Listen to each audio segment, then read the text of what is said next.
Last week, financial rookie entered the stock market. He expected to become an investing genius. Instead, he discovered that watching your investments every 3 minutes is an excellent way to age prematurely. By the end of the week, Rookie had finally learned something important. Investing requires patience. Unfortunately, patience is difficult when your personality is mostly enthusiasm. But just when Rookie thought his financial education couldn't become any more complicated, the bank sent him an email. It began with 3 beautiful words: "You're approved." Now, experienced adults know this email usually comes with responsibilities. Financial Rookie saw something completely different. He saw unlimited possibilities and one very dangerous misunderstanding. Because Rookie was about to confuse available credit with available money. Financial Rookie had finally become an official adult. He had a paycheck, a budget, a tiny investment portfolio, and now a credit card. It was shiny, elegant, powerful. It even made a satisfying little tap sound. Immediately, Rookie reached one logical conclusion. I'm richer than I thought. This was incorrect. The arrival. The credit card arrived in an envelope that looked surprisingly expensive. Rookie opened it like he had just received an invitation to join a secret society. The card sparkled. The bank's logo gleamed. The limit looked enormous. Rookie stared at the number, then looked around his apartment. Nothing had changed. But somehow, he suddenly felt wealthier, which is interesting because absolutely nothing had happened to his actual bank account. Rookie decided to test the card, just something small, coffee. The payment went through instantly. No cash left his wallet. No bank balance dropped. No emotional pain occurred. This was the beginning of the problem. Because the brain loves immediate rewards, but credit cards delay the pain, and delayed pain is incredibly easy to ignore. The next day, lunch, easy. Friday, new headphones. Saturday, a hoodie. Sunday, food delivery. Again. By Monday, Rookie had developed an impressive financial philosophy. If the card keeps working, I'm probably still okay.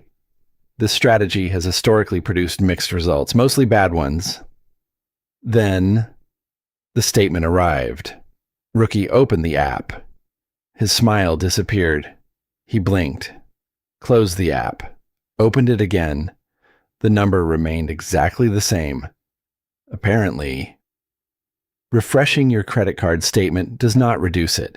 Rookie had unknowingly purchased an entire month's worth of confidence using next month's salary. Rookie immediately started investigating. Surely, he whispered, there must be a mistake. The bank disagreed. Every coffee, every delivery, every online purchase, every small expense, all perfectly recorded. The card remembered everything, unlike Rookie. For several minutes, Rookie attempted to negotiate with mathematics. If I don't look at the statement, it's basically smaller. This argument failed immediately. Then Rookie blamed inflation, then delivery fees, then modern society. Eventually, he accepted reality. The real problem had been sitting in front of the mirror all week. Here's what makes credit cards so dangerous. Human beings experience spending in 2 different ways. Cash hurts. Credit feels smooth. Researchers call this the pain of paying. When cash physically leaves your hands, your brain notices. When you tap a card, your brain barely reacts. The purchase feels almost invisible. That's why people often spend more with credit than with cash. Not because they're irresponsible, because the payment feels psychologically easier. Financial Rookie wasn't buying more because he suddenly loved shopping. He was buying more because his brain stopped feeling the cost. The bill simply arrived later, along with the regret. Instead of canceling the card, Rookie decided to understand it. He learned something surprising. A credit card isn't free money. It isn't extra income. It's tomorrow's money. Borrowed today. Used responsibly. It builds credit. Offers convenience. Provides rewards. Used carelessly. It quietly transforms tiny purchases into enormous headaches. The card wasn't the villain. The misunderstanding was, Rookie eventually created categories for his purchases. Coffee, necessary, pizza, emotionally necessary, streaming subscription, educational, late-night online shopping, character development. At one point, he convinced himself that buying another mug would somehow improve productivity. The mug did not. It simply joined the other 6 mugs, who were apparently unemployed. If you're getting your first credit card, remember 3 things. First, treat your credit limit like borrowed money, because that's exactly what it is.